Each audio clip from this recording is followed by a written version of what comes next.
Alright, so I've got the Weasel batteries going. I don't know what the hell they were thinking for this name. Weize. Weasel. Weize. If you notice, there's some slight bulging on some of these batteries. In the past, I've reviewed other batteries, and they would show up looking the same. This is a good example of one.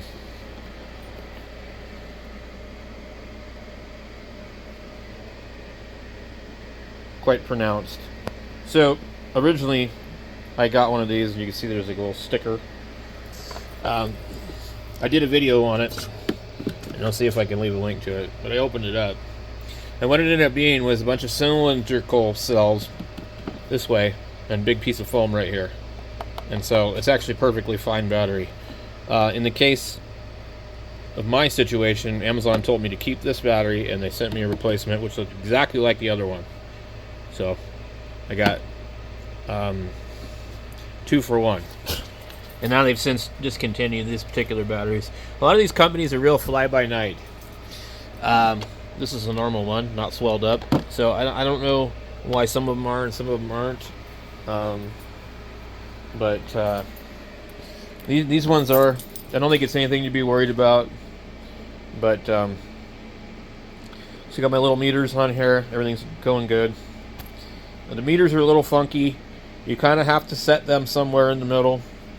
Otherwise, if you try and adjust them for too much accuracy, under load they seem to read differently.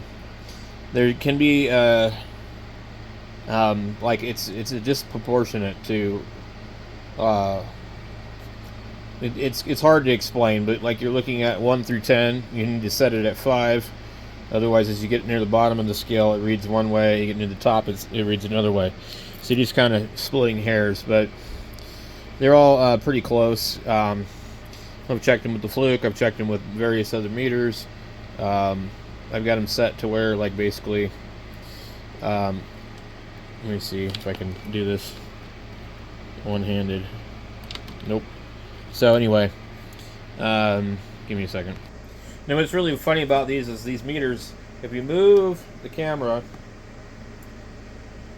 they take a while for the meters to settle down. Okay, let's just go ahead and use the Fluke. Hit the Fluke right here. Alright. 12.74 for this battery, which is reading 12.78. Let's come over here. We'll get this one. 12.76. It's reading 12.8. And here's a meter that, it's okay, but it's 999 count, so it's pretty accurate. The problem is that this is 2 of them in a row that I've gotten from Amazon, and they were used. 12.74. Don't mind me. I'm reading the probes wrong. We know what the voltage is. It doesn't really matter. 12.77. So it agrees with the Fluke completely. And they're like $19 on Amazon. But 2 of them in a row were sent to me missing things or used. So when I complained to Amazon, they gave me 1 of them for free and told me to keep it and sent me a replacement. And that one was also used. So at that time, they gave me a $5 credit and they gave me my money back. So if you want to order one of these, do so at your risk. It's probably going to be used, just in case anybody is curious. No, I will not post a link to them. But I will put a link to the batteries. I will put a link to the meters and stuff like that. If you want to buy a Fluke, get a Fluke 16. 116 is the replacement for that meter. But that probably wouldn't be, unless you're going to do a HVAC. That's what this meter is. This is an old Fluke 16, which was replaced by the 116.